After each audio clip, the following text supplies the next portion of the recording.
My father looked at me with that familiar expression, the one that never needed to ask permission, the one that assumed agreement before it was given. There was a faint curve at the corner of his mouth, not warmth, not cruelty, either, just certainty.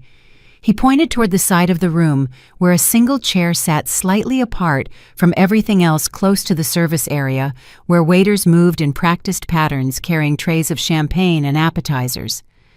"The VIP table is for family only," he said. He did not lower his voice. He did not raise it. He spoke at exactly the volume required to be heard by the people closest to us, which meant it was heard by more than that. A few heads turned automatically. A pause moved through the air, brief but unmistakable, the kind that registers even if no one acknowledges it. I stayed quiet.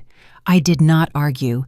I did not search for someone's eyes to rescue me. I walked to the chair he had pointed at, set my bag down carefully so it would not jut into the aisle, pulled the chair in without letting it scrape against the floor, and sat down. I folded my hands in my lap and let the moment pass, the way I had learned to let things pass in this family. Nothing happened. The room continued exactly as it had been continuing. My mother's eyes flicked in my direction for half a second, then slid away as if she had caught something reflective she did not want to see. She lifted her glass and leaned into a conversation already in motion. My brother Cole did not turn around at all.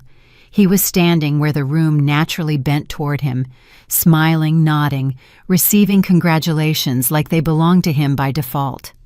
My father moved on immediately, already greeting the next guest, the gesture behind him erased as soon as it was done. The scent of gardenias drifted from the centerpieces at the main tables, mixing with the warm smell of roasted meat from the kitchen.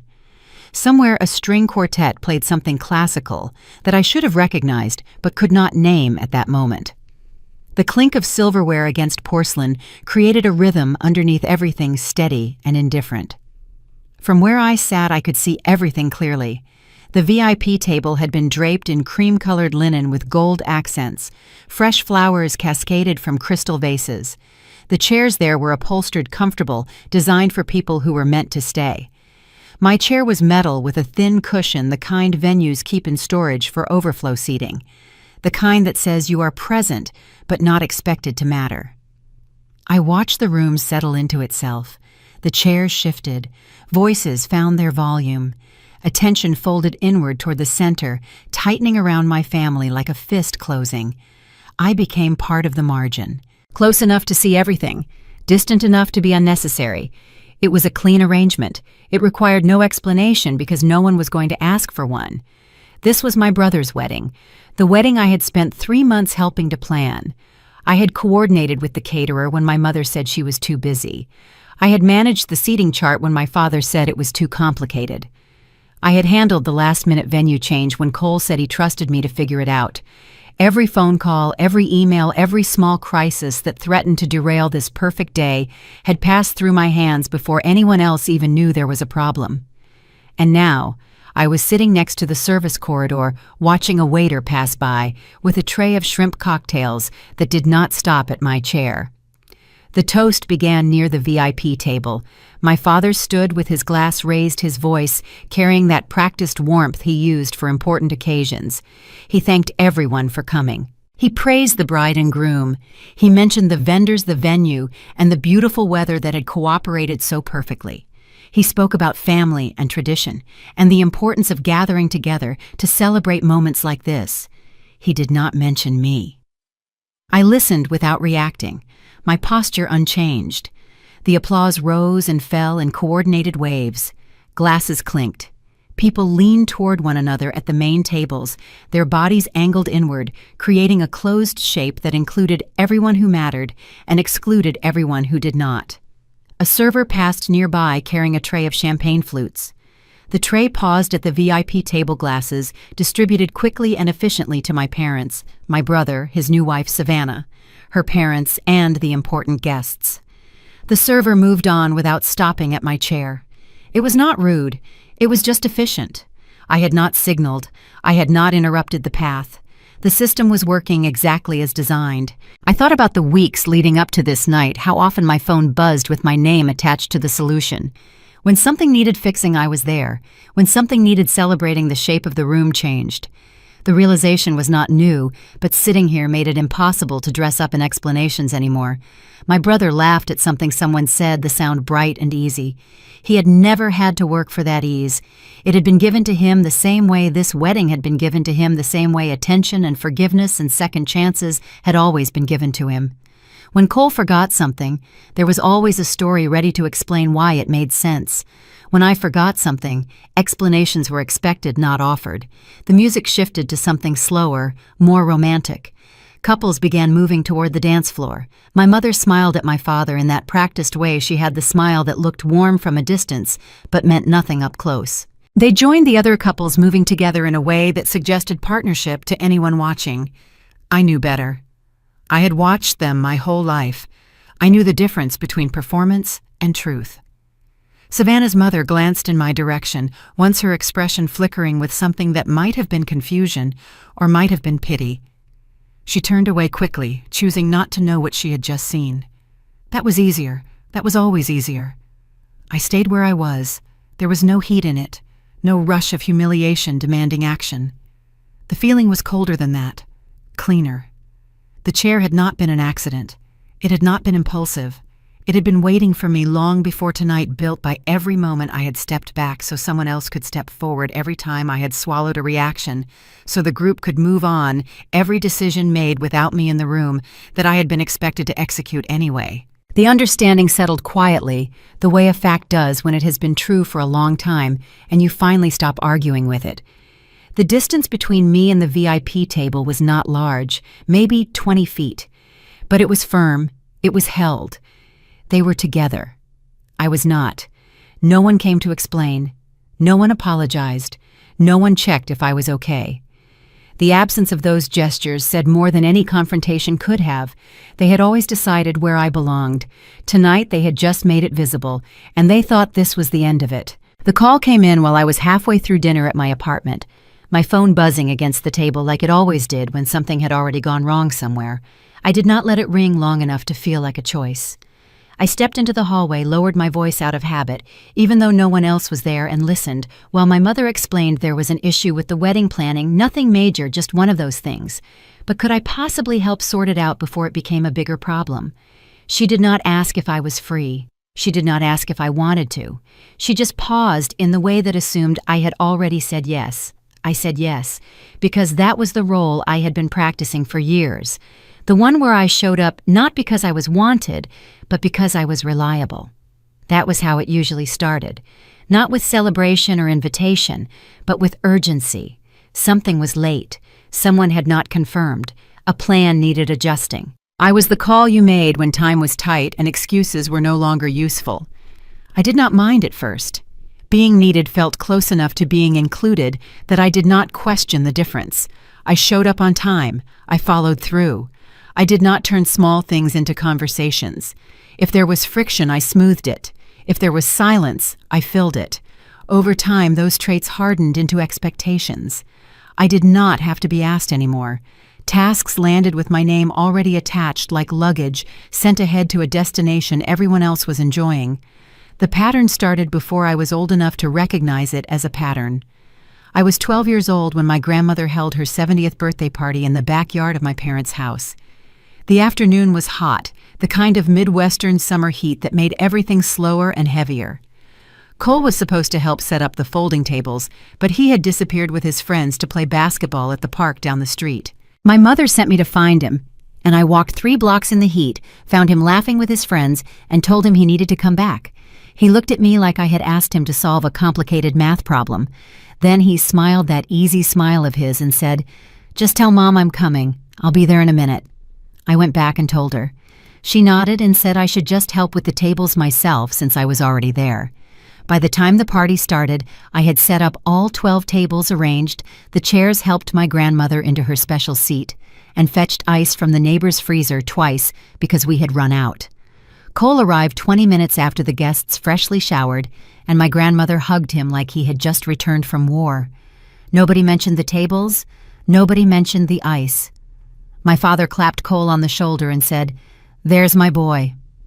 I learned something in that moment, even if I could not have named it then. My effort was invisible. Cole's presence was an event. That dynamic repeated itself in different rooms at different ages. When I was 16, I spent an entire weekend helping my mother prepare for a dinner party she was hosting for my father's business partners. I polished silver-arranged flowers, set the table 3 times, because she kept changing her mind about the configuration. Cole was supposed to help, but he had a date, and my mother said it was fine. She did not want to make a big deal about it. During the dinner, one of the partners complimented the table setting. My mother smiled graciously and said, "It's all about having the right help." She did not look at me when she said it. She did not need to. The word help told me exactly where I stood. After that, I stopped waiting to be included. I just started doing it. I figured if I made myself essential, eventually someone would notice. Eventually the doing would become belonging. It never did. By the time I graduated from college, the roles were fixed. Cole was the one with potential, the one whose future everyone invested in. He changed majors 3 times, dropped out of one graduate program, started another, and eventually settled into a junior position at a banking firm where one of my father's friends had made a call on his behalf. My parents called it finding his path.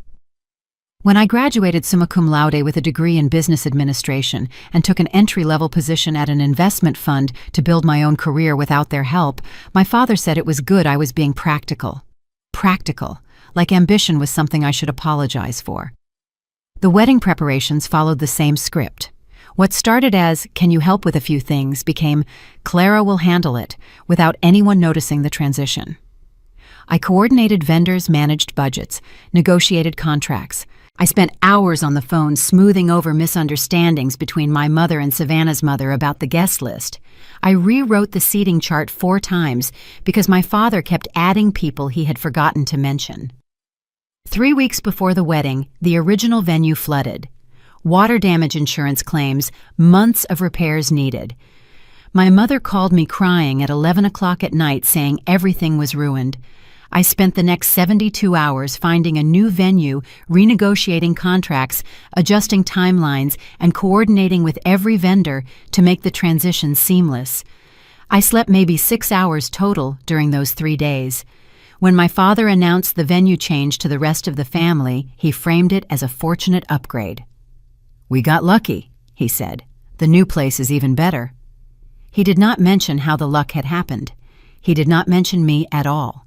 Cole sent me a text that said, "Thanks for helping with the venue thing." No phone call, no conversation. Just 5 words that reduced 72 hours of work to the venue thing. I typed back, "You're welcome," and deleted it 3 times before finally just hitting send. The favoritism was not dramatic. It was structural. It lived in the assumptions everyone made without examining them. Cole was the future. I was the support system. He was the investment. I was the maintenance. Every family gathering reinforced it so quietly that pointing it out would have seemed petty, oversensitive, making something out of nothing. But it was not nothing. It was everything. It was the foundation everything else was built on. By the time I sat in that chair at my brother's wedding, watching my family celebrate without me, I understood exactly how I had gotten there. I had walked there myself, step by step, believing that if I just kept being useful, eventually I would become valued. I had been wrong. The final 3 weeks before the wedding collapsed into a blur of phone calls, emails, and problems that arrived without warning and demanded immediate solutions. I moved through it like I had moved through everything else my family asked of me efficiently and without complaint, telling myself that this was temporary. One event, one last stretch of being useful. Then things would go back to whatever version of normal existed between us. But something was different this time. The problems were not just coming from my family anymore. They were coming from everywhere, and everyone seemed to know exactly who to call. The morning the final timeline was due to the coordinator, my mother called to tell me that Savannah's parents had added 15 people to the guest list without telling anyone. The caterer needed to know by noon. The venue needed updated numbers by 3. The seating chart I had spent 2 weeks perfecting was now obsolete. I asked why no one had mentioned this sooner. My mother sighed in that way she had the sigh that said I was being difficult by asking reasonable questions. "These things happen, Clara. Just fix it." I fixed it. I always fixed it. But then the florist called me directly, not my mother, not Cole, not the coordinator. Me. She had gotten my number from Savannah's mother, who had told her I was the one actually running things. The venue manager emailed me with questions about the timeline, copying me first and everyone else second. The photographer's assistant texted me to confirm details that should have gone through the official coordinator. The pattern was unmistakable.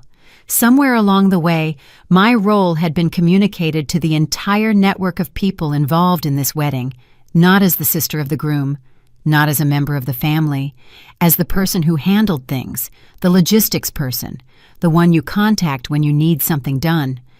I had not introduced myself that way.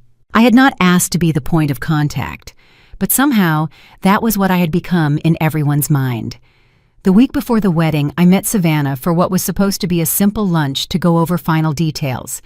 She arrived 20 minutes late, phone pressed to her ear, already mid-conversation with someone about her nail appointment. She smiled at me as she sat down, the kind of smile you give to someone whose name you have to remember rather than someone you actually know. She was beautiful in that effortless way that made you understand immediately why Cole had chosen her. Blonde hair that fell in perfect waves, nails that had clearly been done that morning, an engagement ring that caught the light every time she moved her hand. Everything about her suggested a life where details were handled by other people. When she finally hung up, she said, "Cole told me you've been handling everything. That's so sweet of you." Sweet. The word landed like a label being applied. Not impressive, not generous, sweet, like I was doing this out of some excess of niceness rather than because no one else would. I smiled and said it was no problem. I asked if she had any final concerns about the arrangements. She thought about it for a moment, twirling a strand of hair around her finger. "Actually, yes. My mom is worried about the table placement. She doesn't want to be too close to your parents because you know they can be a lot." I knew. I had grown up with them. I was intimately familiar with how much they could be. I told her I would adjust the seating chart again. "Perfect," she said, already reaching for her phone to check a notification. Then she paused and looked up at me with an expression that was almost thoughtful. "Oh, my friend Rachel is coming to the wedding. She works with me at the firm. Very observant, that one. Notices everything." She laughed lightly, the way people laugh when they are sharing gossip, disguised as information. I told her, "You're the one to ask if she needs anything. You know, logistics and all that." The one to ask. Logistics and all that.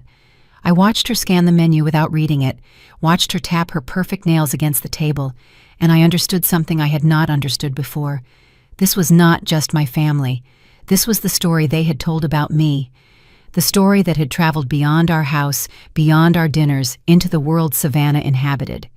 She was not being cruel. She was simply repeating what she had been taught. Clara handles things. Clara is helpful. Clara is not the sister you get to know. Clara is the sister you utilize. The realization was different from the ones I had carried before. Those had been about my family's blindness, their inability or unwillingness to see my value beyond function. This was about something larger. The narrative had escaped. It had become the way other people saw me too. Not because they had observed me and concluded I was only good for logistics, but because my family had told them so and they had no reason to question it. Savannah did not see me as a future sister-in-law.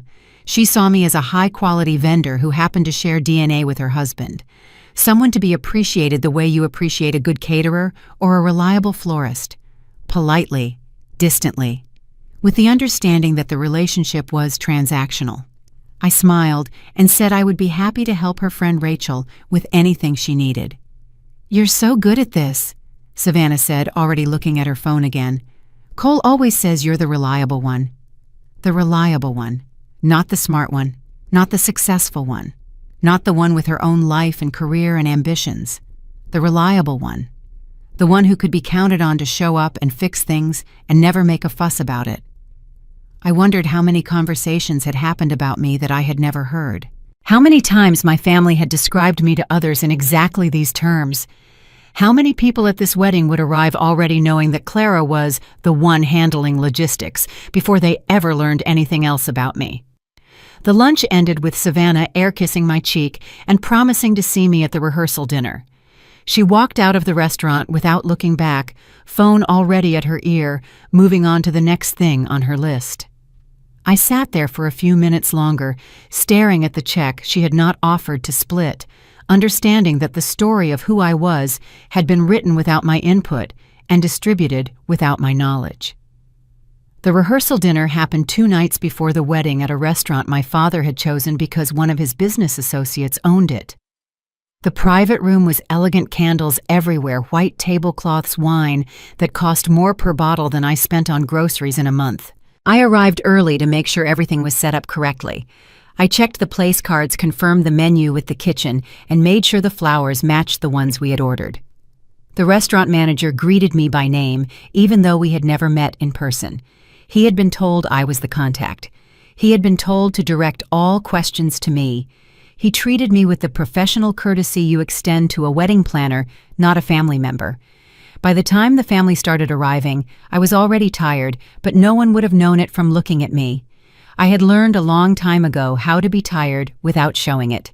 My parents entered like royalty, accepting compliments on the venue, the wine selection, the beautiful arrangements. My mother kissed cheeks and laughed at jokes, while my father shook hands with the confidence of a man who believed he had earned everything he had. Cole and Savannah arrived together, glowing the center of attention from the moment they walked through the door. No one asked where I had been for the past hour. No one wondered how everything had come together so perfectly. The seamlessness of the evening erased the labor behind it. I watched Savannah's parents greet my parents with the careful warmth of people who were now bound together by their children's choices. I watched the way my mother positioned herself in every photograph, the way my father commanded the room without raising his voice, the way Cole accepted congratulations like they were his birthright. And I watched the way people's eyes slid past me when I stood near my family, then sharpened with recognition when I moved toward the service area to handle a question. In one position, I was invisible. In the other, I was essential. The contrast was so consistent, it could have been choreographed. During dinner, the conversation turned to the wedding itself. My father raised his glass and spoke about family, about tradition, about the importance of moments like this. He thanked the restaurant owner. He thanked the guests for coming. He thanked Savannah's parents for raising such a wonderful daughter. He did not thank me. I watched the faces around the table as he spoke. Some of them knew. I could see it in the way they glanced toward me during the parts about family coming together, the way their expressions flickered with something that might have been confusion or might have been discomfort. They knew I had been working on this wedding for months. They knew because they had emailed me, called me, been directed to me. And now they were watching my father give a speech about family that did not include my name. Later, when the dessert had been served and people were mingling between courses, I found myself standing alone near the window looking out at the city lights. Savannah's father approached me, drink in hand, smiling politely but uncertain. "You're the sister, right?" he asked. "The one who's been handling the logistics, the sister who handles logistics, not the sister who handles logistics." As if handling logistics were part of my title, part of how I had been introduced to him. I confirmed that I was. He nodded, swirling his drink. "My wife says you've been a lifesaver. The seating chart alone would have driven her crazy." I thanked him for saying so. He studied me for a moment and something flickered across his face. Curiosity, maybe. Or the beginning of a question he decided not to ask. I could see him trying to reconcile the person standing in front of him with the description he had been given. The logistics person, the reliable one, the sister who handles things. "It's interesting," he said finally. "You don't really look like them." I was not sure if he meant it as an observation or an insult. I was not sure it mattered. "I take after my grandmother," I said, which was true and also the safest possible response. He nodded again, took another sip of his drink, and wandered back toward the other guests without saying goodbye. I stayed by the window a little longer, watching my family move through the room like they belonged there, like the evening was something that had simply happened, rather than something that had been built. I thought about all the people in this room who had never met me before tonight. Every single one of them had already been told a story about me. Clara handles logistics. Clara is reliable. Clara is helpful. The story had arrived before I did, and now everything I said or did would be filtered through it.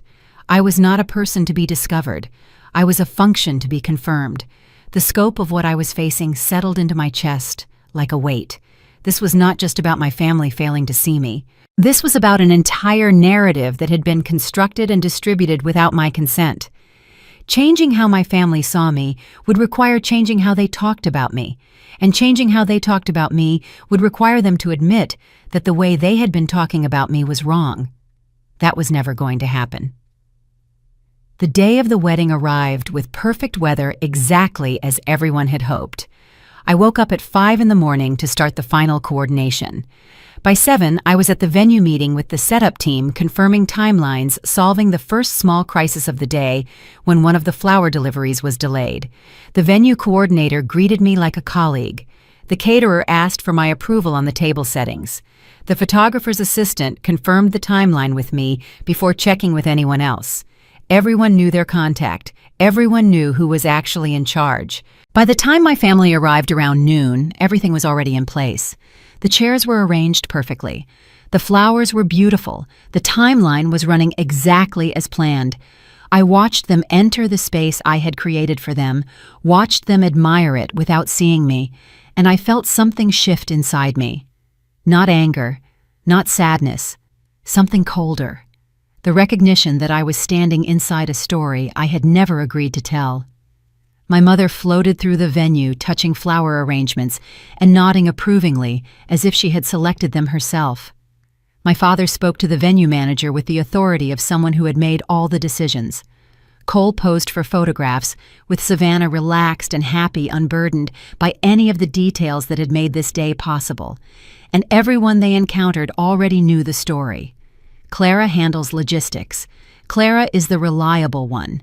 Clara is not really family in the way that matters. Clara is staff with a better title. I stood at the edge of the room and watched the narrative play out in real time. Every interaction confirmed it. Every assumption reinforced it. The story was bigger than any single moment or any single slight. It was the air everyone breathed, invisible and everywhere. I did not know yet that by the end of the evening I would be sitting in a metal chair near the service corridor, watching my family celebrate without me. I did not know that the months of work would be erased by a single gesture from my father, a single sentence that would tell me exactly where I had always stood. But I was beginning to understand something important. The problem was not just that my family did not see me. The problem was that they had taught everyone else not to see me either. And that was going to be much harder to change. The morning started before I was fully awake, my phone vibrating against the nightstand again and again, until it stopped feeling like an interruption and started feeling like an expectation. Messages stacked on top of each other, short and urgent, each one assuming I was already up, already dressed, already moving toward a solution for whatever had gone wrong overnight.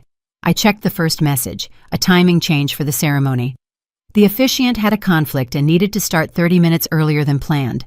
I checked the second message. The photographer wanted to confirm the location for the pre-ceremony shots. I checked the third message. My mother asked if I had handled the first 2 messages yet. I had not even gotten out of bed. By the time I arrived at the venue, the sun was already high and the heat was building in that slow, insistent way that promised an uncomfortable afternoon. The air smelled like fresh-cut grass and the jasmine that had been planted along the entrance path. Inside, the air conditioning was working overtime, and the space felt cool and hollow, waiting to be filled. Everyone else seemed to have a place. The bride was guided from one room to another, stylists and photographers clearing paths for her without being asked. The groom was pulled aside for quiet conversations with groomsmen that ended in backslaps and laughter. My parents were greeted with deference by the venue staff, ushered into positions that required no explanation given coffee without requesting it. When people addressed me, they used instructions, not names. Can you handle this? We need one more thing. Have you checked on that I moved through the morning as a function rather than a person? The coordinator, Lila, caught my eye once and gave me a look that communicated something between sympathy and exhaustion. She knew. She had copied enough emails to know exactly who had been running point on this wedding for the past 3 months. Around 11, I caught fragments of a conversation happening in one of the side rooms. The door was partially open, and I recognized my father's voice immediately. "Everything looks good," he was saying. "We should be set." "The timeline changed, though," someone else said. I could not place the voice. One of the groomsmen, maybe. "Didn't the officiant move things up?" "Clara handled it," my father said. The words were flat functional, like mentioning that the plumber had fixed a leak. I walked past the door without stopping, but I carried those words with me for the rest of the morning. Clara handled it. Not "my daughter handled it." Not "Clara did a great job." Just a statement of fact as emotionally significant as noting that the weather was nice. The ceremony itself was beautiful. I stood in the back, not part of the wedding party, not seated with the family, just present, in that liminal way that made me easy to find when something went wrong, but impossible to notice when everything went right. I watched Cole and Savannah exchange vows, watched my mother dab at her eyes with a handkerchief, watched my father nod approvingly, as if he had personally orchestrated true love. The flowers were perfect. White roses and peonies, exactly what Savannah had wanted. The music swelled at exactly the right moments because I had spent 2 hours the week before working with the string quartet to get the timing right. The officiant's words were beautiful, and the 30-minute timeline change had been absorbed seamlessly because I had woken up early to make it work. No one knew any of that. No one needed to. After the ceremony, the room began its transformation for the reception. I helped where I could without being in the way, adjusting a centerpiece here, confirming a detail with a server there. The coordinator had everything under control, but I could not stop myself from hovering. 3 months of investment did not switch off just because the event had started. My mother found me near one of the side tables, checking that the place cards were in the right order. She was glowing in that way she always glowed at events, performing warmth and graciousness for anyone who might be watching. "Clara, you should freshen up," she said. "The reception's about to start." I told her I was fine. She glanced around to make sure no one important was listening. "You look tired. Maybe some lipstick." I was tired. I had been tired for 3 months. But I told her I would take care of it and watched her float away toward a group of guests who wanted to congratulate her on the beautiful ceremony. By the time the reception formally began, the hierarchy had fully reassembled itself. The VIP table was set up near the center of the room, the best position, the one that commanded attention, without demanding it. My parents, Cole and Savannah's parents, and a handful of other important guests were all seated there, their glasses already filled, their conversations already flowing. I stood near the entrance waiting. I was not sure what I was waiting for. An invitation, maybe? A gesture. Someone noticed that I was not seated and asked where I belonged. The minutes passed. Servers began moving through the room with trays of appetizers. The string quartet shifted to lighter music, something that encouraged conversation rather than ceremony. Guests found their tables, checked their place cards, settled into their seats. I was still standing there when my father approached. I thought for one brief moment that he was coming to bring me to the table, that whatever oversight had occurred was about to be corrected, that the months of work would finally be acknowledged with the simple gesture of being included. He stopped in front of me, that familiar expression on his face, the one that never asked permission, the one that assumed agreement. Then he pointed toward the side of the room, toward a single chair near the service area, and he spoke. "The VIP table is for family only." The words landed without drama. They did not need drama. They had the weight of years behind them, the accumulated certainty of a man who had never once questioned whether his decisions were correct. I walked to the chair. I sat down. I folded my hands in my lap. And I watched the rest of the evening begin without me. The room was already settling into itself by the time I reached the chair my father had pointed at. I could feel the eyes that followed me briefly before sliding away the calculations people made about whether to acknowledge what they had just seen or pretend they had not noticed. Most chose pretense. It was easier. It always was. The chair was metal with a thin cushion, the kind that leaves marks on the backs of your legs if you sit too long. It was positioned near the corridor where servers passed with their trays close enough to the action to witness everything but far enough away to be clearly separate. The placement was not accidental. Nothing in this family was ever accidental. I sat down and adjusted my posture until it felt natural. I did not fidget. I did not scan the room looking for rescue. I made myself still in the way I had learned to be still present but undemanding, visible but ignorable. The scent of roasted lamb drifted from the kitchen every time a server pushed through the swinging doors. The sound of glasses clinking at the VIP table carried across the space, punctuated by laughter that rose and fell in predictable patterns. Someone had requested a specific song from the quartet, and they played it now, something slow and romantic that made the lighting feel softer. From where I sat, I could see everything. The VIP table was beautiful in that effortless way that expensive things always look effortless. The cream-colored linen caught the candlelight. The flowers cascaded from crystal vases in carefully arranged disorder. The people seated there leaned toward one another as they spoke, bodies angled inward, creating a closed shape that needed nothing from outside it. My mother was radiant, performing joy with the precision of someone who had practiced it for decades. She touched my father's arm at exactly the right moments, laughed at exactly the right volume, made sure she was always in the frame of any photograph being taken. My father worked the table with easy authority, moving from conversation to conversation, making everyone feel attended to without ever appearing to rush. Cole sat beside Savannah, his hand occasionally resting on her back in that proprietary way that newlyweds have. He looked happy, genuinely happy, which somehow made everything worse. He was not calculating his happiness or wondering if he deserved it. He simply had it the way he had always simply had things that others worked for. Savannah looked perfect, which I supposed was the point of being a bride. Her dress had cost more than my car. Her hair had taken 3 hours to arrange. Every detail of her appearance had been calibrated for this moment, and the calibration had been successful.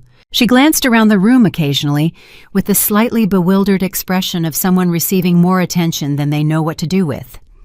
A server passed my chair carrying a tray of champagne flutes. The tray paused at the VIP table glasses, distributed with smooth efficiency. Then the server continued past me without stopping. The tray now emptied the path uninterrupted. I watched it happen without reaction. There was nothing to react to. I had not signaled for a drink. I had not made eye contact. I had not inserted myself into the pattern of service. The oversight was technical, not personal. Except everything technical had been built on something personal first. The first toast began a few minutes later. My father stood glass raised and the room quieted by degrees until only his voice remained. He spoke about family, about love, about the traditions that bind generations together. He praised Cole's character. He welcomed Savannah into the family. He thanked the guests for their presence and their generosity. He did not look toward my chair once. The applause that followed was warm and genuine people moved by words they assumed came from the heart. Glasses lifted around the room. The VIP table became a constellation of raised crystal glittering in the candlelight. I did not have a glass to raise. No one had thought to bring me one, and I had not thought to ask. After the toast conversations resumed at their normal volume, the ceremony of attention dispersed back into smaller clusters. I watched the patterns form and dissolve, watched who approached whom and who was approached, watched the invisible architecture of social hierarchy assert itself through movement and proximity. A woman I recognized as one of Savannah's colleagues stopped near the edge of my vision. She was looking at me with an expression I could not quite read. Not pity, exactly. Something more like confusion, like she was trying to solve a problem she had not expected to encounter. She did not approach, but she did not look away either. She simply stood there, holding her champagne, watching me the way you watch something you are trying to understand. I met her eyes for a moment, then looked away. I did not need her intervention. I did not want her sympathy. I was gathering information, not allies. The second toast came from Savannah's father, a tall man with silver hair and the confident bearing of someone who had made money early and kept it. He spoke about his daughter, about the day she was born, about watching her grow into the woman who stood before them now. His voice carried genuine emotion, and when it cracked slightly near the end, I saw my mother reach for her handkerchief again. He thanked my parents for raising such a wonderful son. He thanked my brother for making his daughter happy. He thanked the universe half-jokingly for bringing their families together. He did not thank me for making sure the seating chart worked, for handling the venue crisis, for managing the timeline change this morning. He did not know about any of that, of course. No one had told him. No one would. The evening continued its careful choreography. Dinner was served in courses, each one arriving at the VIP table first, before spreading outward to the other guests. I received my plate eventually, the food lukewarm by the time it reached me, the presentation slightly less careful than what I could see at the main tables. I ate anyway. I was hungry, and refusing to eat would have been a statement I was not ready to make. Between courses, people began to move, circulating between tables, reconnecting with friends and relatives they had not seen in years. Some of them glanced toward me as they passed, their expressions flickering through recognition and uncertainty before settling into polite neutrality. A few nodded. Most did not. No one stopped to ask why the woman who had organized much of this wedding was sitting alone near the service corridor. Maybe they assumed there was a reason. Maybe they preferred not to know. Near the end of the main course, I saw my father look toward me for the first time since he had pointed at the chair. His expression was evaluating rather than concerned, assessing whether the situation was under control, whether I was going to cause a problem. I kept my face neutral and let him look. Whatever he saw satisfied him because he turned away and resumed his conversation without any change in his demeanor. The assessment was complete. I had passed the test by not existing loudly enough to require acknowledgement. The VIP table continued to glow in the center of the room, collecting attention like light collected by a lens. Everyone who mattered was there. Everyone who was present noticed. And I sat 20 feet away, close enough to see everything, far enough away to see it clearly for the first time.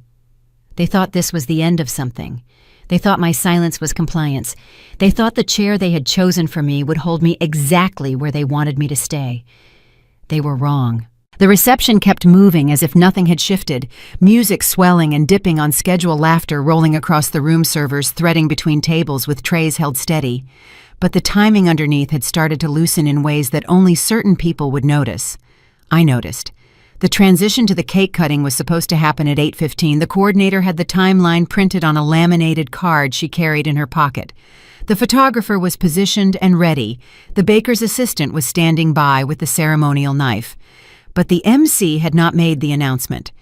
The 8:15 moments came and went, and the room continued as if nothing was due.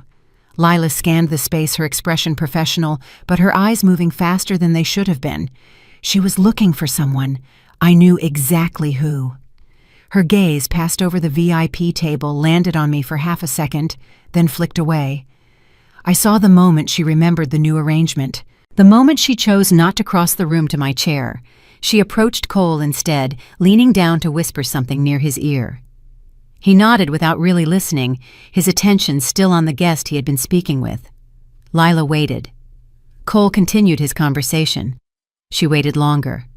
Eventually, she stepped back and improvised. She signaled the MC, directly cued the photographer to be ready, and managed the transition herself. It worked. The cake cutting happened only a few minutes late, and most guests probably did not notice the delay. But the polish had dulled slightly. The seamless quality I had worked so hard to build was no longer self-correcting. 20 minutes later, another problem surfaced. The string quartet was supposed to hand off to the DJ at 9 o'clock, but no one had confirmed the exact changeover with both parties. They had been told separately, and their understandings did not match. I could hear the conversation happening near the service area. Voices low but urgent, the kind of tension that builds when people realize something has slipped through the cracks. The DJ was ready. The quartet wanted to finish one more piece. Neither wanted to yield. Lila appeared again this time, looking more openly stressed. She tried to find Cole, but he was on the dance floor with Savannah. She looked toward my parents, but my father was in the middle of a conversation with someone important, and my mother was taking photographs with a group of relatives. Her eyes found me again. This time she hesitated, genuinely weighing whether to approach me. I watched her calculate the cost of asking for help versus the cost of figuring it out alone. The calculation must have tilted toward her pride because she turned away and dealt with it herself, compromising between the two musical groups with a solution that worked but lacked grace. I stayed in my chair and let her solve it. There was no satisfaction in watching the system struggle. There was only the clear recognition that the system had been dependent on labor I had provided for free, and now that labor was no longer being offered, the dependency was showing. My father noticed before my mother did. I saw it in the way his smile tightened after the music transition and the pause after a laugh, when something did not land the way it usually did. He glanced around the room with an expression I had never seen him before. Not concern exactly. Alertness, the recognition that something was different without understanding what. His eyes found me eventually seated in my metal chair, hands folded, posture relaxed. I met his gaze without offering anything. No reassurance, no explanation, just presence. He looked away first. A groomsman, whose name I had forgotten, approached Lila with a question about the order of speeches. The speeches. Another detail I had spent hours coordinating, balancing egos and timing, and the emotional flow of the evening. Lila checked her notes, frowned, and gave an answer that was correct but uncertain. The groomsman accepted it and walked away. Cole felt the shift next. Someone asked him directly about the next scheduled event, and he answered with his usual confidence, but the answer was wrong. The person looked confused. Cole laughed and tried to redirect, but the confusion lingered. I watched Savannah step in and smooth it over, offering an alternative explanation that was also slightly wrong, but delivered with enough warmth that it did not matter. She was learning already, I realized. Learning to cover for him. Learning to fill the gaps. The next hour continued in this pattern. Small questions that used to have immediate answers now required consultation. Decisions that used to be made invisibly now had to be discussed. The machinery of the evening continued to function, but the automatic quality was gone. My mother attempted to restore equilibrium with warmth, drifting between groups, touching arms, laughing at familiar jokes. But her laughter came a beat late now, and when she said, "Isn't everything wonderful?" the responses were slightly muted, tinged with awareness that something was not quite landing. A man from one of the earlier planning meetings finally approached me directly. He leaned in, voice low, and said, "We need someone to confirm the departure time with the valet service." He did not ask. He informed me. The assumption was already in place. I looked at him calmly and asked, "Who's responsible for that?" The question hung in the air for a moment, unexpected. He blinked. "I thought you were handling the logistics," he said. "I helped with the planning," I said, "but I'm a guest tonight." Another pause. He looked toward the VIP table, then back at me, then toward Lila, who was handling 3 things at once near the entrance. "Right," he said finally. "I'll find Lila." He walked away, and I returned my attention to the room. The consequence of my restraint was not dramatic. There was no disaster, no catastrophe, just friction. Small moments of confusion that added up to a different kind of evening than the one everyone had imagined. People adapted. They always do. But the ease was gone, and its absence left fingerprints everywhere. Near the end of the hour, my father crossed the room and stopped a few feet from my chair. He did not sit down. He did not crouch to put himself at my level. He stood looking down at me with an expression that mixed evaluation and something I could not quite name. "Is everything all right over here?" he asked. The question sounded like concern, but I had known him long enough to recognize reconnaissance when I heard it. "Everything's fine," I said. "Beautiful evening." He waited as if expecting me to say something else, to offer something, to fill the gap the way I always had. I did not. After a moment, he nodded, once turned, and walked back toward the VIP table. His stride was slightly less confident than before. The certainty that had always surrounded him flickered briefly. I stayed in my chair and watched the evening continue around me. They were all waiting for me to step back in to smooth what had frayed, to restore the seamless quality they had always taken for granted. I did not. The room carried a different kind of quiet after the earlier difficulties. Not silence, but awareness. Conversation slowed at natural breaks, bodies angled just enough to keep me in view, the same expectations circulating without being spoken. Everyone assumed I would step back and smooth what had frayed, restore the ease they had come to depend on. I remained at the edge, not hiding, not withdrawing, simply not advancing. Servers regrouped on their own. The staff checked printed schedules instead of searching for me. The room tried to correct itself. I was not refusing anything directly. I was simply choosing when to engage instead of reacting automatically. The restraint felt physical, like holding still a muscle that had been trained for years to move on command. The next problem was larger. A timing conflict between the scheduled toasts and the band's break had surfaced, and no one could resolve it quietly. A few people spoke at once, then stopped. Phones came out. Eyes scanned the room. The expectation returned stronger now, traveling from person to person instead of settling on one face. They wanted a solution without being the one to ask for it. Messages moved sideways instead of forward. Someone leaned in and murmured something to someone else, then nodded toward me without making it obvious. Another person joined the conversation, listened, and stepped away. The request reached me diluted, stripped of ownership. No one wanted to be seen assigning it. No one wanted to risk hearing a word they were not expecting. When it finally arrived, it came as information rather than instruction. A woman I vaguely recognized from the catering company appeared near my chair and said, "There's an issue with the next transition." She did not meet my eyes, as if the problem existed independently of any human being. I listened without reacting immediately. "Who's responsible for it?" I asked. The question landed harder than refusal would have. It required an answer no one had prepared. A pause followed. A name was offered, then withdrawn. Someone said Lila, then someone else said Cole had signed off on the timeline originally. I did not let the space fill itself. "What's the plan if that doesn't work?" I asked. No accusation, no edge, just the expectation that there would be a plan. The air shifted. A few people looked surprised. Others tightened, irritated at having to articulate what they were used to outsourcing. The old order had relied on my silence to move fast. My questions slowed it just enough to be noticeable. My father appeared beside me before I realized he had crossed the room. His tone was familiar, measured the voice he used when he expected compliance without argument. "Clara, let's not make this complicated," he said. "People are trying to enjoy themselves." He framed it as consideration for the guests, as if my presence in the chair had been my choice and my behavior now was disrupting what should have been a simple celebration. I did not argue. I did not explain. I asked again, keeping my voice even. "Who's responsible for coordinating this part of the evening?" My father's expression flickered, just briefly. Then he smiled that practiced smile and said, "We'll handle it. Just relax and enjoy yourself." The words were meant to close the conversation. They were meant to put me back in my place, the place where my participation was limited to execution and my questions were unwelcome.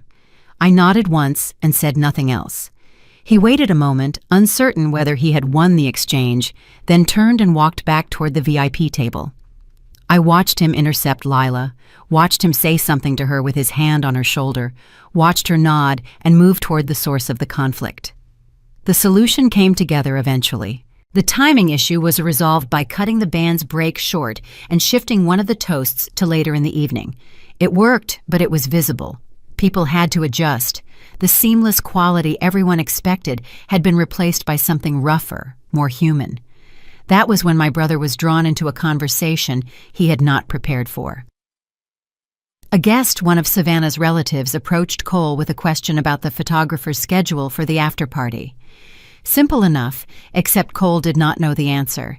He hesitated, laughed lightly, and tried to redirect, but the relative was genuinely curious and did not let it go. "Didn't you set this up?" she asked. "I thought you were handling the timeline." Cole's confidence wavered, just for a moment. He glanced toward our father, then back to the relative, then toward the coordinator station, where Lila was occupied with something else. "I think Clara had the details on that," he said finally. The words hung in the air. The relative turned to look for me, found me in my chair near the service area, and her expression shifted through several emotions I could not quite read. She did not come to ask me directly.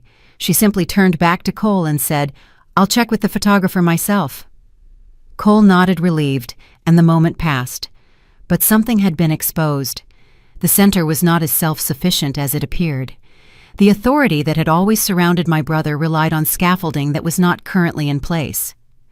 My mother noticed the exchange from across the room.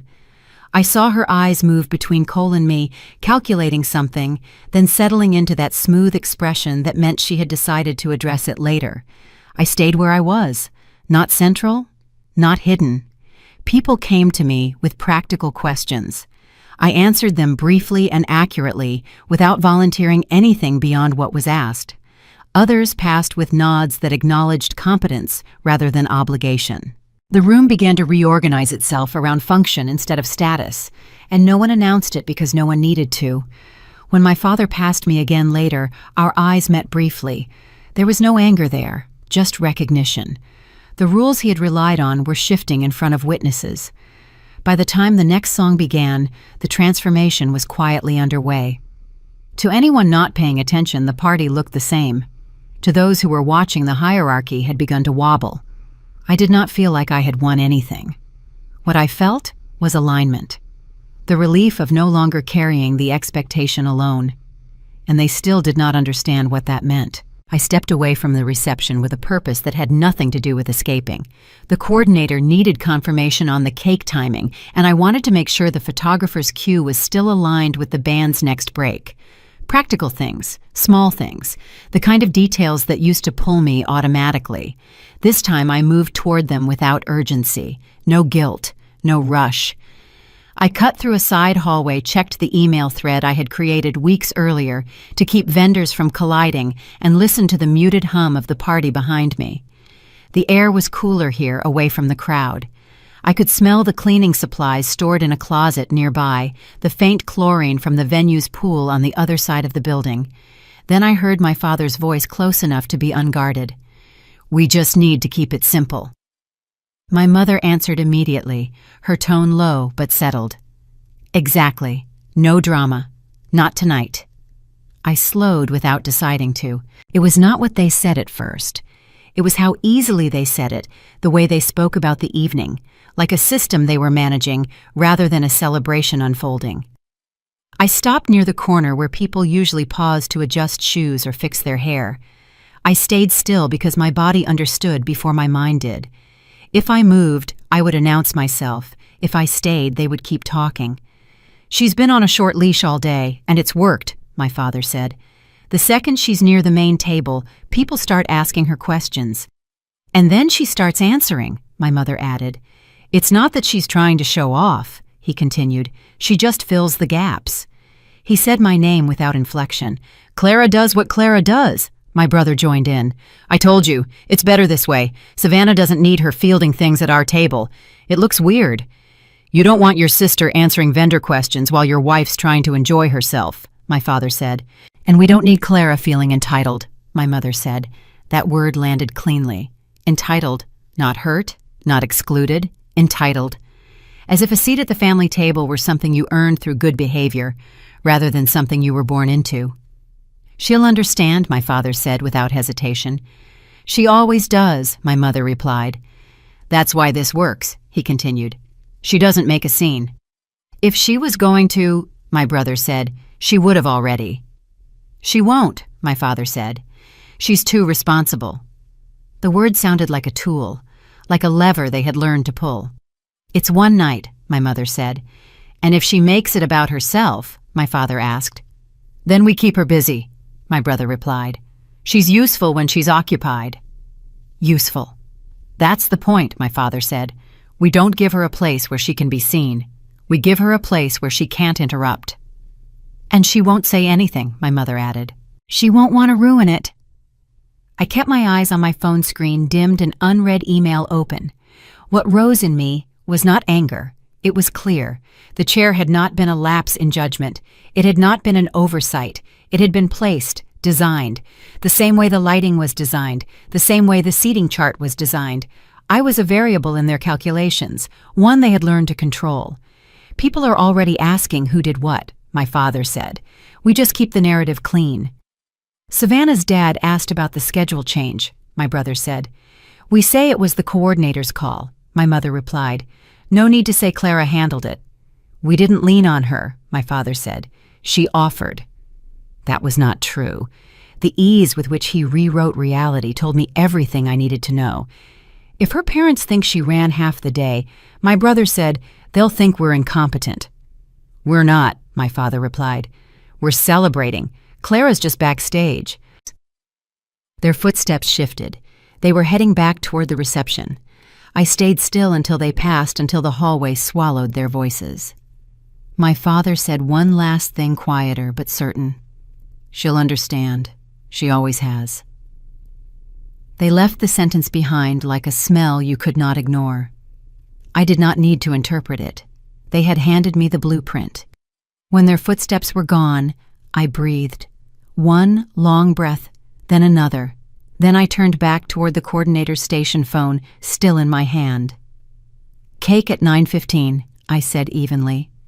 Give the photographer 2 minutes. Lila nodded and moved on. I did not linger. I did not confess what I had heard. I walked back into the reception as if I had only stepped out briefly. The music hit first, then laughter, then the bright clatter of silverware against porcelain. The VIP table glowed. My brother stood near it, hand at Savannah's back, perfectly placed. My father worked the room with practiced ease. My mother smiled too steadily, like someone who had rehearsed the expression in a mirror. No one looked at me like I had just been discussed. That was the strangest part. They did not feel guilty. They felt justified. I returned to the edge of the room near the single chair and waited a moment before sitting. I watched instead, not with longing, with precision. My father's laughter was not joy. It was controlled. My mother's touch was not warm. It was reassurance of position. My brother's intimacy with his new wife was a performance, and the room responded the way rooms always respond to confidence rather than truth. When I sat, it was unremarkable. A server stopped at the VIP table first. Glasses lifted. A toast was made. The tray passed me by. Either no one noticed or noticing felt inconvenient. I was not in their story. I was the mechanism behind it. And now I knew the mechanism was intentional. I stayed still, not plotting, not angry, just aware. They had mistaken my restraint for reliability, my quiet for compliance, my position for acceptance. What they never questioned was the part that mattered most. I had already made my choice. A woman I did not recognize at first stopped beside me as the music swelled and dipped again.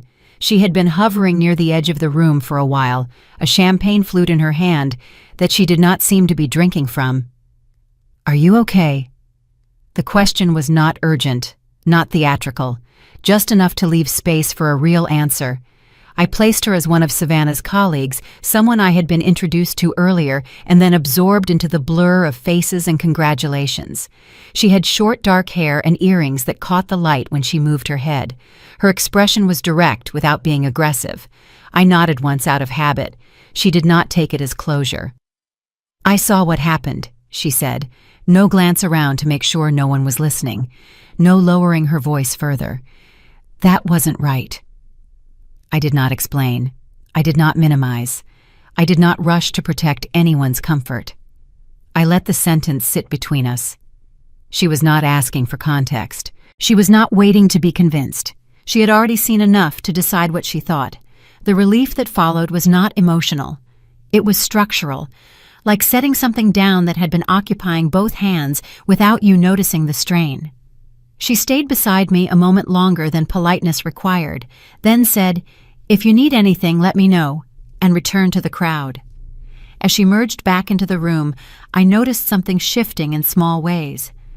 Two people near the bar leaned closer together. One of them glanced toward the VIP table, then toward me, curiosity flickering and settling. Nothing dramatic, just awareness beginning to circulate. A few minutes later, a man with his tie loosened and a drink untouched asked casually but not idly, Who's been running point on all this?" He nodded toward the coordinator's station, toward the service area, toward the quiet machinery that had kept the evening moving. His eyes passed over me and away, as if the connection had not quite been authorized yet. Before I could respond, the woman from earlier spoke from behind him. "She has."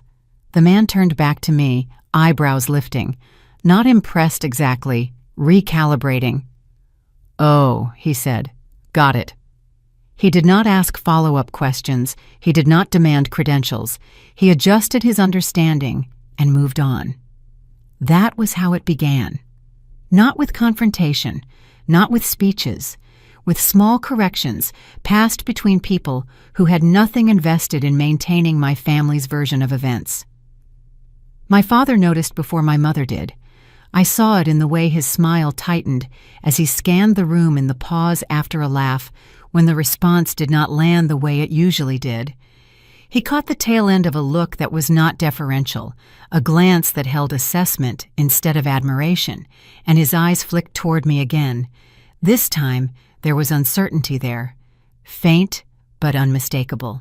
He crossed the room quickly, intercepting a conversation, his voice lifting hands, moving, reclaiming space with the ease of long practice.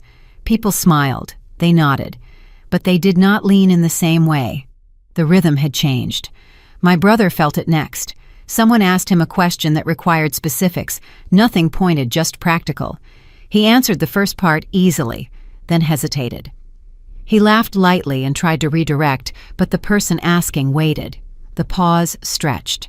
Savannah stepped in and answered what she could. The moment passed, but the impression stayed. The center was not as self-sufficient as it looked. I stayed where I was, not retreating, not advancing, letting the room do what rooms do when truth circulates without a spokesperson. Another person stopped near me, someone from my brother's college years, vaguely familiar. She set a glass of water beside me on the small side table. "You've been everywhere today," she said. "I don't know how you're still standing." It was not praise meant to elevate. It was recognition of function stated plainly. "She's been amazing," someone else added nearby, almost surprised by their own clarity. No one looked to the VIP table for confirmation. My mother attempted to gather the room back with warmth drifting between groups, touching arms, laughing at jokes she had already heard. When she reached one circle and said, "Isn't everything beautiful?" the response came a beat late. Eyes flicked toward the coordinator's station, then toward me. "It is," someone said. "Your daughter really pulled it together." The word daughter hovered for a fraction of a second too long. My mother smiled, nodded, said, "She's always been helpful," and moved on. The deflection did not hold. Helpful was not the right scale anymore. My father tried again, inserting himself into a conversation that had turned logistical. "We had a whole team on it," he joked, gesturing broadly. The laughter that followed was polite and thin. The people listening already knew which team he meant, and it did not include him. Cole grew quieter as the evening continued, staying closer to Savannah. Not embarrassed exactly, exposed. I did not redirect praise. I did not deny it. I did not clarify credit. I answered questions when they were asked briefly, accurately, without commentary.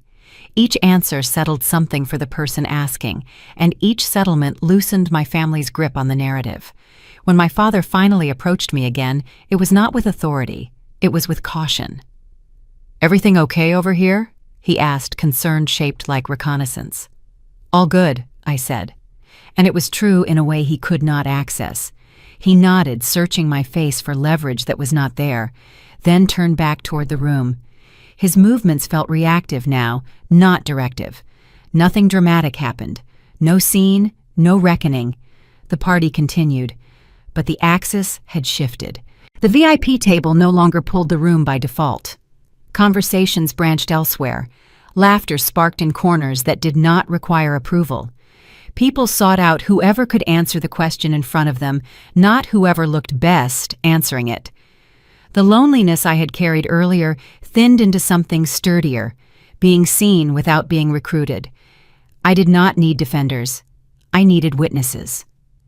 Across the room, my mother watched someone drift away mid-conversation to ask me something ordinary and necessary. Her smile faltered just briefly, then returned louder, brighter, as if volume could replace gravity. I met her eyes once, not in challenge, not in reassurance, just acknowledgement. She looked away first. I did not feel victorious. I felt steady. The truth did not need my voice anymore. It was already moving, carried by people with no reason to protect the illusion. The party was still moving, but the rhythm no longer held. Conversations started and stopped without the smooth transitions that had characterized the earlier hours.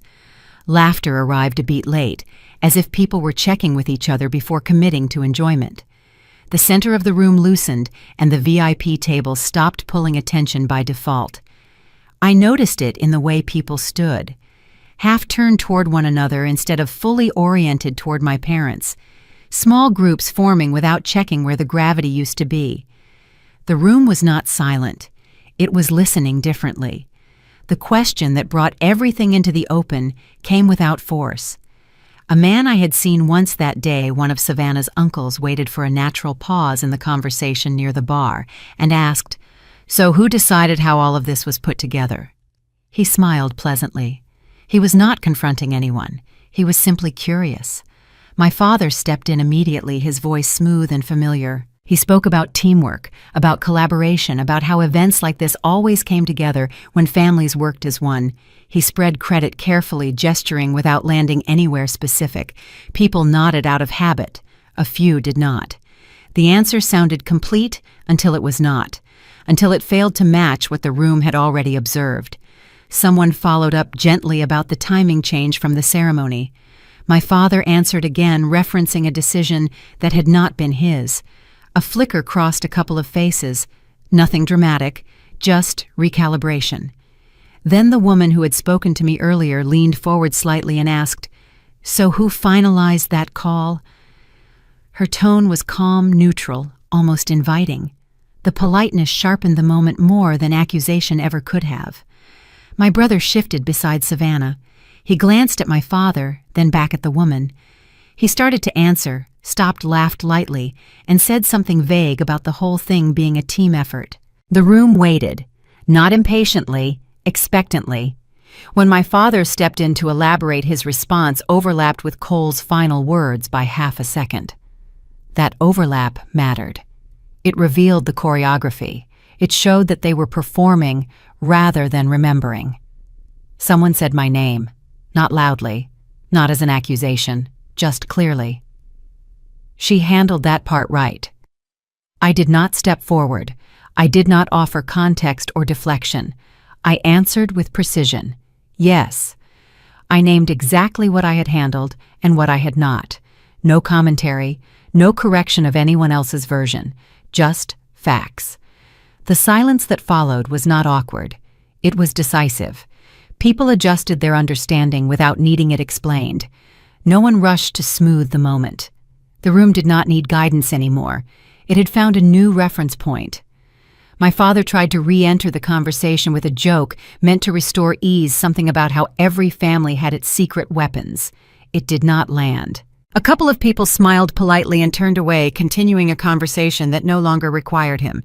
He lingered a beat too long, then moved on, searching for a cluster that would still respond the way he expected. From there, the shift accelerated. Conversations split into smaller streams. The VIP table remained elevated and intact, but it stopped anchoring the room. People talked where they stood. They followed curiosity instead of obligation. I did not feel a rush of vindication, just the steady clarity that something irreversible had happened without my pushing.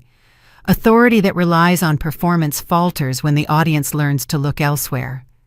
My mother attempted one last correction with a toast she had already given earlier, raising her glass and calling for attention. People listened. Glasses lifted. The energy did not follow. Applause scattered. Conversations resumed before she finished. She noticed. I saw it in the way her smile tightened as she counted what she no longer held. My brother stayed close to her after that. Not attacked, not blamed, simply visible without the buffer that had always surrounded him. I stayed where I was, not central, not hidden. People came to me with practical questions. I answered them. Others passed with nods that acknowledged competence without requiring deference. The room reorganized itself around function instead of status, and no one announced it because no one needed to. When my father passed me again, our eyes met briefly. There was no anger in his expression, just recognition. The rules he had relied on had expired in front of witnesses. By the time the next song began, the transformation was quietly complete. To anyone not paying attention, the party looked the same. To those who were watching, the hierarchy had collapsed without a sound. I did not feel like I had won anything. What I felt was alignment. The relief of no longer carrying the truth alone. And they knew it too. Near the end of the hour, the manager of the venue approached the VIP table with a leather folder in his hands. I watched from my chair near the service area as he paused, looked at the table, then looked around the room as if searching for someone. His eyes found me. He walked toward me, leather folder extended, and said, "The final bill for the evening, $25,000. I looked at the folder without taking it. "That's not my table," I said, my voice calm and clear. "The VIP one is over there." I pointed toward my family seated in their positions of honor, surrounded by the remnants of an evening they had claimed as their own. The manager paused, looked at me, looked at them, then nodded once and walked toward the VIP table with the bill. From where I sat, I watched my father's expression change as the leather folder was placed in front of him. Confusion first, then understanding, then something that might have been the beginning of a new calculation. But this calculation would not include me. The party kept moving without acknowledging that anything had changed, but the shape of it was different now, looser, less directed. Conversations dropped to lower registers, laughter sounded careful instead of carefree, and my family no longer clustered together in the effortless formation they had maintained all night. People still moved, they still smiled, they still congratulated the couple. But the ease was gone, replaced by a cautious awareness that something had shifted and might shift again if handled poorly. I stood near the edge of the room and felt the aftermath without needing to name it. That was when my aunt found me. She took my arm and guided me a few steps away from the nearest group, her grip gentle but insistent, her voice already lowered before she spoke. "Let's not make this bigger than it needs to be," she said. The sentence was practiced familiar, delivered the way families deliver instructions disguised as concern. She did not ask if I wanted to talk. She assumed my cooperation the way everyone always had. Her next words followed quickly, layered with reassurance that asked for nothing in return except my silence. "You know how things get. No one meant anything by it. Your father just wanted the evening to go smoothly. You understand?" There was no apology in her tone, no acknowledgement of specifics, just a suggestion that the situation could be smoothed over if I played my part, if I stepped back into the role I had occupied for years without complaint. I listened without interrupting. My expression stayed neutral. My body stayed still. When she finished, she looked at me expectantly, waiting for the nod that would signal relief. I did not give it. I did not argue either. "Thank you for checking in," I said. Nothing else. The absence of agreement unsettled her more than disagreement would have. She hesitated, searching my face for a cue she recognized, then excused herself and moved away, already scanning for someone else who might be easier to manage. A few minutes later, my father approached. Slower than before, his posture is less certain. His voice softened into something almost conciliatory. He did not command. He suggested. He framed his words as an attempt to protect the evening, to keep things from becoming uncomfortable for anyone. "We don't need to rehash things," he said, careful not to mention what those things were. "Let's just enjoy the rest of the night." It was an invitation back into the old arrangement, the one where my role was to absorb tension so others could relax. I met his eyes and answered only what he had actually asked. "I am," I said, and I meant it. I did not reassure him further. I did not promise discretion. I did not volunteer to help repair impressions. The restraint forced him to fill the space himself. He could not. He nodded once, uncertain, and stepped away. He glanced over his shoulder as if expecting me to follow. I did not. Near the dessert table, a minor problem surfaced. One of the serving dishes was running low, and the kitchen needed to know whether to bring out more or let the evening wind down naturally. It was exactly the kind of decision I would have made automatically 3 hours earlier. Lila looked toward me out of habit, then caught herself and looked away. She found someone else to ask. The answer took longer than it would have if I had been involved, but it came eventually. The serving dish was refilled. The evening continued. I watched and did not intervene. My mother's sister cornered me near the windows a few minutes later.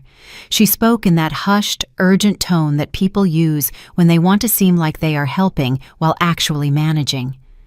"Clara, honey, I know tonight hasn't been easy," she said. "But think about your mother. Think about what this day means to her. You don't want to be the reason people remember something negative." I let her finish without interrupting. "I appreciate your concern," I said. "But I'm not doing anything negative. I'm just attending the wedding." She blinked, recalibrating. "Well, yes, but the way you're sitting over here, it looks like I'm sitting where I was told to sit," I said. My voice was calm, not angry, just accurate. She did not have a response for that. She patted my arm in a way that was meant to feel supportive and walked away. The choice clarified itself not as a dramatic stand, but as a series of small refusals to perform the labor I had always been expected to provide. I did not explain anyone's behavior to guests who looked confused. I did not contextualize decisions that were not mine. I did not redirect attention or soften reactions. When questions came, I answered them plainly or not at all, depending on whether an answer was actually required. Each non-action carried weight because it broke a pattern everyone had relied on without ever acknowledging. Some people grew uncomfortable, unused to the absence of a buffer.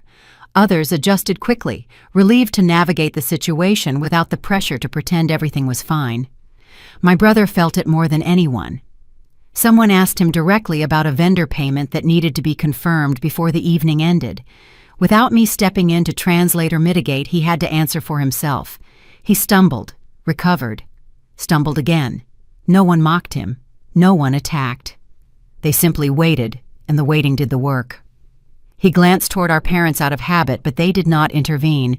They could not without drawing attention to the very dynamic they were trying to minimize. He cleared his throat and responded as best he could, and the conversation moved on, leaving him quieter than before.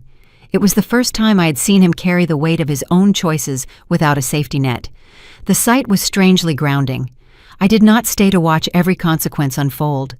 At a certain point, observation became participation, and I was finished participating.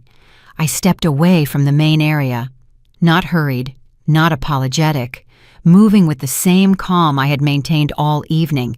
No one stopped me. No one called my name.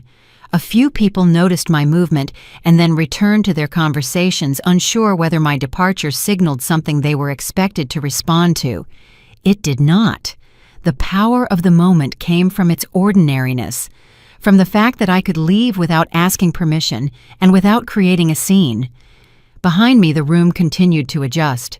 Without my presence as a stabilizer, small awkwardnesses surfaced and had to be handled directly. My parents tried once more to regroup, to present a united front, but the effort looked strained now. The choreography was off by just enough to be noticed.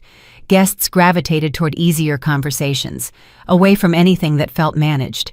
The illusion of control, once cracked, could not be restored by will alone. I paused near the edge of the space long enough to take in the sound of the music, the hum of voices, the sense of an evening moving forward regardless of anyone's discomfort. A woman I barely knew nodded at me as she passed and said quietly, "You handled yourself well." It was not praise in the way my family used the word. It was recognition offered without expectation. I thanked her and let the moment pass without clinging to it. As I stepped outside the main area, the noise softened behind me, not disappearing but receding like a tide pulling back. I did not feel triumphant. I did not feel vindicated. What I felt was the steady certainty of a boundary holding without reinforcement. The party continued without me for a while longer. I could hear it from where I stood near the exit, the music and laughter and occasional cheers that marked the rituals of celebration. None of it required my presence anymore. None of it ever had, I realized. What had been required was my labor, my silence, my willingness to disappear into the machinery while everyone else stood in the light. I was done disappearing. The night air was cool against my skin as I stepped outside, carrying the faint scent of jasmine from the gardens and the distant smell of car exhaust from the parking lot. I stood there for a moment, breathing, not waiting for anyone to follow, not hoping someone would come after me with an apology or an explanation. Just breathing. The stars were bright above the venue, scattered across a sky that did not care about family dynamics or seating arrangements or the careful calculations people made to protect their positions. The sky just existed, indifferent and vast. There was comfort in that indifference. I heard the door open behind me but did not turn around. Footsteps approached, hesitated, then continued until someone was standing beside me. It was the woman from earlier, Savannah's colleague, the one who had seen what happened and had the clarity to name it. "You're leaving," she said, not a question. "I'm leaving," I confirmed. She nodded, looking out at the same sky I was looking at. "For what it's worth," she said, "I think you did the right thing. Not making a scene, not playing their game, just letting the truth speak for itself." I turned to look at her. She was watching me with an expression I had not seen often in my life: respect without agenda, recognition without recruitment. "Thank you," I said, "for seeing it, for saying something." She smiled slightly. "Some things shouldn't be invisible." She handed me a business card. Simple. Her name and a phone number. "If you ever want to talk," she said, "or if you need anything, no strings." I took the card and put it in my pocket. "I appreciate that." She nodded once more, then turned and walked back inside, leaving me alone with the night. The door closed behind her, and the sounds of the party muffled into a distant hum. I stood there a moment longer, feeling the weight of the evening settle into something I could carry. Not a burden, a lesson. I thought about what I was leaving behind. Not just the wedding, but the role I had played my entire life. The reliable one, the responsible one, the one who handled things so everyone else could shine. I had built that role out of love, out of hope, out of the belief that if I gave enough, eventually I would be given something back. But love that requires you to diminish yourself is not love. Hope that depends on your invisibility is not hope. And the belief that your family will see you if you just work a little harder, give a little more, ask for a little less, that belief is a trap disguised as virtue. I was done being trapped. The walk to my car felt longer than it should have. My heels clicked against the pavement in a rhythm that sounded final. Each step was a sentence I was no longer willing to leave unfinished. I reached my car and paused with my hand on the door handle. In the distance, through the venue's windows, I could see the glow of the reception still in progress. My family was in there recalibrating, telling themselves whatever story would let them sleep tonight. Maybe they would decide I had been unreasonable. Maybe they would find a way to make this my fault. They were good at that. They had been practicing it for years. But their story was no longer my concern. I got in the car and sat for a moment without starting the engine. The silence was complete. No phones buzzing with demands. No voices asking me to handle one more thing. Just me and the quiet and the understanding that had taken 32 years to reach. I had spent my whole life being useful to people who saw usefulness as a substitute for respect. I had organized and coordinated and smoothed and fixed, believing that the work would eventually transform into belonging. But belonging cannot be earned through labor alone. It has to be given freely, and it has to be given to who you actually are, not to the function you perform. My family had never been interested in who I actually was. They were interested in what I could do for them. The difference was everything. I started the car and pulled out of the parking lot, leaving the venue behind me. The roads were quiet at this hour, and I drove without music, without distraction, letting the hum of the engine be the only soundtrack. I thought about what came next, not with anxiety, but with curiosity. I had a job I was good at, an apartment that was mine, friends who knew me as more than a problem solver. I had a life that existed independently of my family's expectations, and I had neglected it for too long in favor of chasing approval that was never going to come. That life was waiting for me. It had been waiting all along. The city lights grew brighter as I approached my neighborhood. Familiar streets, familiar buildings, the ordinary comfort of a world that did not require my performance to continue existing. When I parked outside my apartment and turned off the engine, I sat there for one more moment. Not sad, not angry, just a present. I thought about the chair my father had pointed at, the single seat near the service area designed to keep me visible enough to summon but invisible enough to ignore. I thought about the years of chairs like that, the years of margins and edges and almost belonging. Those years were over. I got out of the car and walked to my door. The key turned in the lock with a familiar click. I stepped inside, closed the door behind me, and stood in the quiet of my own space. Tomorrow I will start building something different. Not better necessarily, just true. A life where my value was not measured by how much I gave up for people who never thought to give back. A life where boundaries were not betrayals, and silence was not compliance, and asking for a seat at the table was not the same as being entitled. I did not need my family to see me anymore. I could see myself. And that was enough.